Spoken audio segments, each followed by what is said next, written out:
فبأي آلاء ربكما تكذبان. تو داؤد علیہ السلام اللہ کے پیغمبر تھے، بنی اسرائیل کے پیغمبر تھے.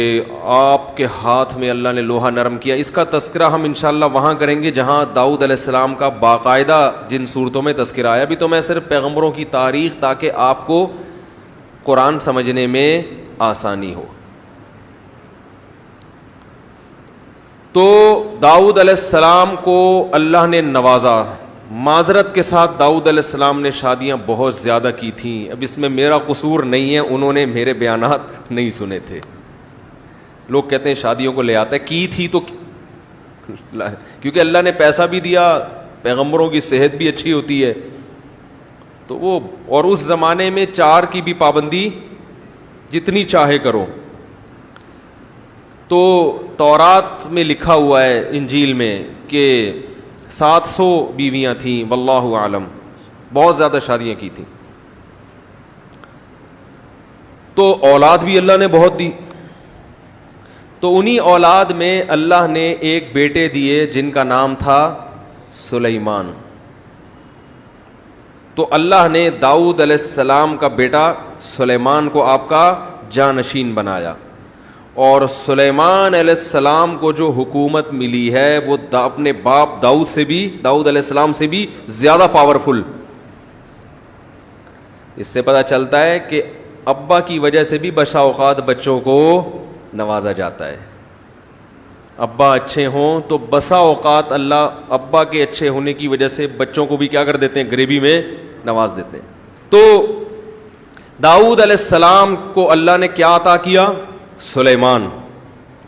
اور سلیمان علیہ السلام کا تو لقب ہی انگلش میں کیا ہے؟ King Solomon. دیکھا ہوگا نا آپ نے، یعنی کسی نبی کے ساتھ کنگ کا لفظ نہیں لگا، لیکن وہ ایسے بنی اسرائیل میں مشہور ہوئے بادشاہت میں کہ ان کے نام کے ساتھ گورے ہمیشہ کیا لکھتے ہیں؟ کنگ. سولومن کر دیا ان کو، سلیمان علیہ السلام کو. تو ان کو اللہ نے اور زیادہ طاقتور حکومت دی، اور پرندوں کی بولیاں داؤد علیہ السلام کو بھی سکھائیں اور سلیمان علیہ السلام کو بھی. سلیمان علیہ السلام کی حکومت اور بھی زیادہ طاقتور. وہ پھر ہم جب آئے گا سلیمان علیہ السلام کا واقعہ، اس میں انشاءاللہ اس کا تذکرہ کریں گے. پھر سلیمان علیہ السلام کی موت واقع ہوئی. پھر بنی اسرائیل اسی طرح آہستہ آہستہ آہستہ آہستہ گمراہی کی طرف جانا شروع. پھر اللہ تعالیٰ نے بنی اسرائیل میں زکریا علیہ السلام بھیجے. زکریا علیہ السلام جو تھے، ان کے اولاد نہیں ہوئی. بہت طویل عرصہ گزر گیا مگر آپ کو اولاد نہیں ملی. تو پھر زکریا علیہ السلام نے اپنی اہلیہ کی جو بھانجی تھی حضرت مریم، ان کو لے کے پالا. حضرت عمران کی جو زوجہ تھیں، حضرت عمران کی جو زوجہ، وہ حضرت زکریا علیہ السلام کی اہلیہ کی بہن تھیں. حضرت عمران بھی بنی اسرائیل میں سے تھے نا، بڑے بزرگ تھے جن کا قرآن نے تذکرہ کیا ہے. تو حضرت عمران کی جو زوجہ تھیں وہ بڑے گھرانہ، چونکہ یہ پیغمبروں کا گھرانہ تھا، تو انہوں نے یہ منت مانی کہ میرے بیٹا پیدا ہوا، میرے بچہ پیدا ہوا تو دین کی خدمت کے لیے، بیت المقدس کی خدمت کے لیے وقف ہے. مسجد کی جو بیت المقدس ہے نا، تو مسجد کی خدمت کتنی بڑی فضیلت ہے. دیکھو جب مسجد میں آیا کریں نا تو یہاں خادموں کے ہاتھ بٹایا کریں، دریاں بچھا دیں، تھوڑا سا خادموں سے پوچھ لیا بھائی کوئی جھاڑو تو نہیں لگانی، جھاڑو دے دیا کریں مسجد میں. کوئی برائی کی بات. انسان جب اللہ کے لیے اپنے آپ کو مٹاتا ہے تو اللہ اس کو بلند کرتے ہیں. تو مسجد میں جھاڑو لگانے سے کبھی بھی عار محسوس نہیں کرنی چاہیے. تو انہوں نے نظر مانی مگر بیٹے کے بجائے کیا پیدا ہوئی؟ بیٹی. پھر ان کا انتقال ہو گیا کچھ وقت کے بعد. تو یہ ہوا کہ ماں جب نہیں ہے تو کون پالے گا؟ تو جب شریعت میں حکم یہ ہے کہ ماں کے بعد اگر ماں نہ ہو نا تو ننیال کا حق زیادہ ہے بچے کو پالنے کا. تو ننیال میں جو حضرت زکریا کی اہلیہ تھیں وہ حضرت مریم کی کیا تھیں؟ خالہ تھیں. تو ان کے نام پورا آیا، اور اللہ بھی یہی چاہتے تھے اور شریعت کا بھی یہی ہے.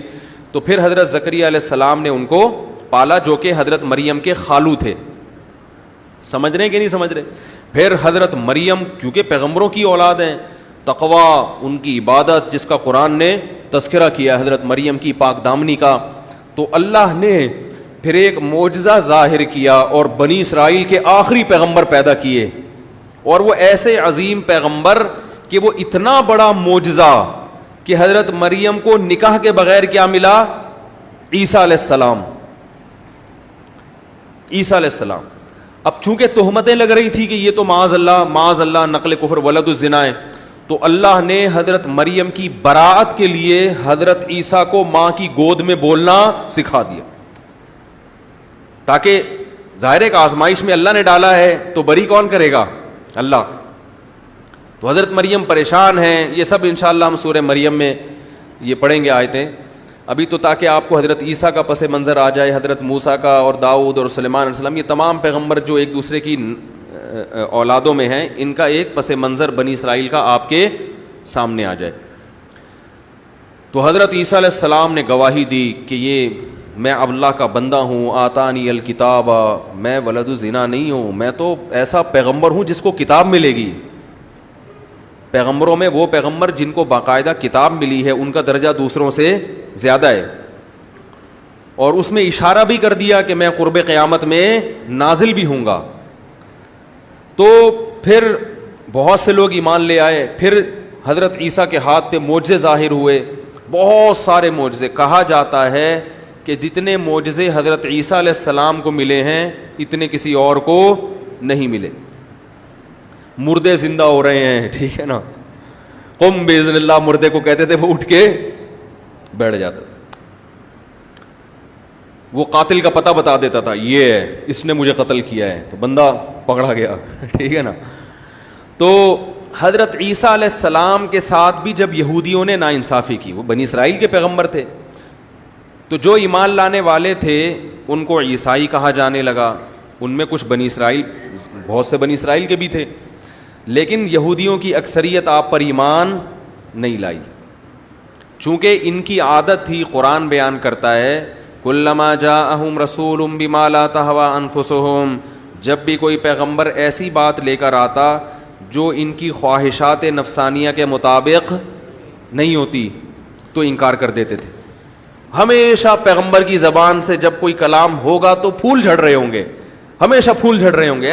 ایسا پیارا کلام ہوگا، اس میں ترغیب ہوگی رشتہ داری جوڑنے کی، صدقات و خیرات کی، اور بہت سارے جو پیغمبروں کی تعلیمات ہیں جن کو قرآن بھی بیان کرتا ہے اور کتابوں میں بھی نقل ہوتی چلی آ رہی ہیں. تو اللہ نے دلائل کی انبار لگا دیے کہ عیسیٰ ابن مریم اللہ کے سچے پیغمبر ہیں، یہ ولد الزنا نہیں ہے. پھر کیا ہوا کہ یہودیوں نے آپ کی نہیں مانی اور یہودیوں نے بالآخر آپ کو سولی پہ لٹکایا. مگر اللہ کہتے ہیں ہم نے عیسیٰ ابن مریم کو بچایا. حضرت عیسیٰ کی مریم کی شکل کا آدمی لٹکا دیا گیا اور ہم نے حضرت عیسیٰ کو آسمانوں پہ اٹھا لیا. بالکل دو ٹوک الفاظ میں قرآن نے بیان کیا. اور قرب قیامت میں حدیث میں آتا ہے کہ حضرت عیسیٰ دنیا میں نازل ہوں گے. پھر عیسائی مذہب برحق تھا، وہ حضرت عیسیٰ کو فالو کرتے تھے، اور قرآن نے ان کی بڑی تعریفیں کی ہیں کہ انہوں نے حضرت عیسیٰ علیہ السلام کے لیے قربانیاں دیں، ان کے مذہب کی تبلیغ کی، بہت دنیا میں پھیلے. مگر عیسائیوں میں آہستہ آہستہ شیطان نے شرک پیدا کرنا، بولو بھائی، شروع. وہ شرک کہاں سے آیا؟ بت پرستی تو نہیں آ سکتی تھی، کیونکہ حضرت عیسیٰ نے اور تمام پیغمبروں نے بت پرستی کی نفی کی. تو حضرت عیسیٰ کو فالو کرنے والے بتوں کی عبادت نہیں. آج بھی آپ جاؤ عیسائیوں کے قبرستان دیکھو، قبریں ایک بالش سے زیادہ اونچی، یا ممکن ہے 2-4 بالش ہوں، مگر جو پکی قبریں ہوتی ہیں نا، جیسے ہمارے یہاں مزار ہوتے ہیں، بزرگوں کے لوگوں نے مزار، اس طرح کے مزار عیسائیوں میں آج بھی نہیں. وہ قبر پرستی کو نہیں مانتے. السلام کو جب عیسائیوں نے شرک شروع کر دیا اور ان کی تعلیمات کو بالکل جس توحید کے لیے آئے اسی پیغمبر کے ماننے والوں نے اسی کو اللہ کی ذات میں شریک کر دیا. تو پھر اللہ رب العزت نے ارادہ کیا کہ اب ابراہیم علیہ السلام کی جو 2 بیٹے تھے نا، اسحاق اور اسماعیل، اسحاق علیہ السلام کی اولاد میں جتنے پیغمبر پیدا ہونے تھے ہو گئے. ان کی قومیں ان کی قدر نہیں کر رہی. اب میں اس ابراہیم کے جو دوسرے بیٹے ہیں اسماعیل، ان کو نوازوں گا اور ان کی اولاد میں ایک ایسا پیغمبر پیدا کروں گا جو ابراہیم علیہ السلام کی دعا کا نتیجہ ہوگا، اور وہ آخری پیغمبر ہوگا، اور اس پیغمبر کا دین قیامت تک ختم نہیں ہونے دوں گا. کچھ گمراہ بھی ہوں گے تو کچھ حق پر بھی ہوں گے. سلیمان علیہ السلام کے پاس تو وسائل ہی وسائل تھے نا, اتنے وسائل کہ ہواؤں میں ہوائیں مسخر, جنات مسخر, پوری دنیا میں جہاں چاہے چلے جائیں. ہمارے نبی کے پاس وسائل, 40 دن گھر میں چولہا نہیں جل رہا, یہ وسائل ہیں. ایمان لانے والے کون ہیں؟ بلال حبشی. کوئی وسائل نہیں. عرب کی ایسی زمین میں جو لکھنا پڑھنا نہیں جانتے, خود بھی لکھنا نہیں جانتے, پڑھنا نہیں جانتے, اور ٹائم بہت شارٹ 23 سال, مگر ایسا دین مکمل کر کے گئے اور ایسا لائن پہ ڈال کے گئے سیدھے راستے پہ. 1400 سال گزر گئے, آج بھی وہی کلام پوری دنیا میں پڑھا جا رہا ہے جو آپ دے کر گئے تھے. بتاؤ کہیں تورات اور انجیل کے درس دیکھے ایسے جیسے قرآن کے درس ہوتے ہیں؟ کہیں قرآن جیسا پڑھا جاتا ہے؟ کہیں تورات انجیل دیکھی پڑتی ہوئی؟ کوئی ہندوؤں کی کتاب دیکھی؟ مسجد حرام میں جہاں نبی صلی اللہ علیہ وسلم نے ندا لگائی تھی توحید کی, مسجد حرام میں 5-5 لاکھ 6-6 لاکھ آدمی ایک امام کے پیچھے کھڑے ہو کر قرآن سنتے ہیں. اور پوری دنیا میں اگر اندازہ لگا لو تو کروڑوں لوگ ہیں جو قرآن پڑھ بھی رہے ہیں, قرآن سن بھی رہے ہیں, سارا دن روزے رکھ رہے ہیں, صبح 3 بجے اٹھتے ہیں. تو یہ 1400 سال کا عرصہ کم نہیں ہوتا. اتنے عرصے کے بعد بھی اللہ نے اس دین کو قائم رکھا. کیوں؟ اس لیے کہ یہود و نصارہ نے نعمت کی ناقدری کی تو اللہ نے ان سے نعمت چھین کے بنی اسماعیل کو دے دی. بہت مشکل. یہ نعمت چھین کے کس کو دے دی؟ اللہ نے کہا اب یہ روحانی نعمت کس کے پاس جائے گی؟ اسماعیل علیہ السلام. تم نے اپنے پیغمبروں کی قدر نہیں کی, اب میں ایسی قوم پیدا کروں گا, صحابہ, تابعین, تبع تابعین. اسی لیے یاد رکھو صحابہ کے خلاف کبھی بھی نفرت اور عداوت برداشت مت کیا کرو.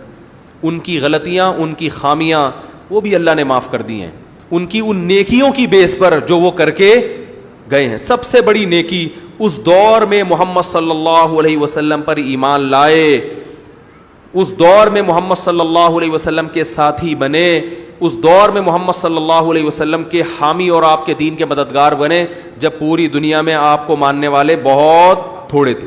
تو اس لیے صحابہ کرام سب سے پہلے محمد صلی اللہ علیہ وسلم پر, چونکہ اللہ نے جس طرح سے محمد صلی اللہ علیہ وسلم کے ساتھیوں کی تعریف کی ہے اس طرح سے اللہ نے کسی پیغمبر کے ساتھیوں کی تعریف, بولو بھائی, نہیں کی ہے.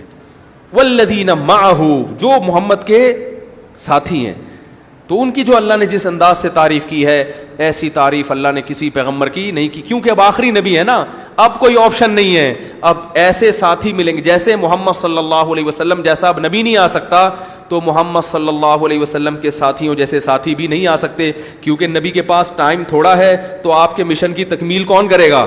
ساتھی کریں گے نا. ویسے ساتھی دے کر گئے کہ وہ پھر دیکھو کہاں تک کیسی قربانیاں, اور اب تک یہ قربانی الحمدللہ چل رہی ہیں. تو اللہ نے حضرت عیسیٰ علیہ السلام کو آسمان پہ اٹھانے کے بعد بنی اسرائیل میں پیغمبروں کا سلسلہ ختم کر دیا, اور اللہ نے کہا اب اسماعیل علیہ السلام کی اولاد کو نوازوں گا اور ایک پیغمبر بھیجوں گا, اور اس کی کتاب کی بھی حفاظت کا اللہ نے خود ذمہ داری لے لی, اور اللہ نے اس مذہب کی بھی حفاظت کی ذمہ داری لے لی, اور علماء کو یہ تمغہ عطا کیا کہ العلماء ورثۃ الانبیاء, اس امت کے جو علماء ہیں وہ انبیاء کے وارث ہوں گے. علماء ٹھیکیدار نہیں ہیں دین کے. لوگ کہتے ہیں نہیں علماء نے اپنے آپ کو ٹھیکیدار سمجھا ہوا ہے. حضرت مفتی شفیع صاحب فرماتے تھے ٹھیکیدار نہیں ہیں لیکن چوکیدار بہرحال ہیں. ہم کسی غلط چیز کو دین کے اندر آنے نہیں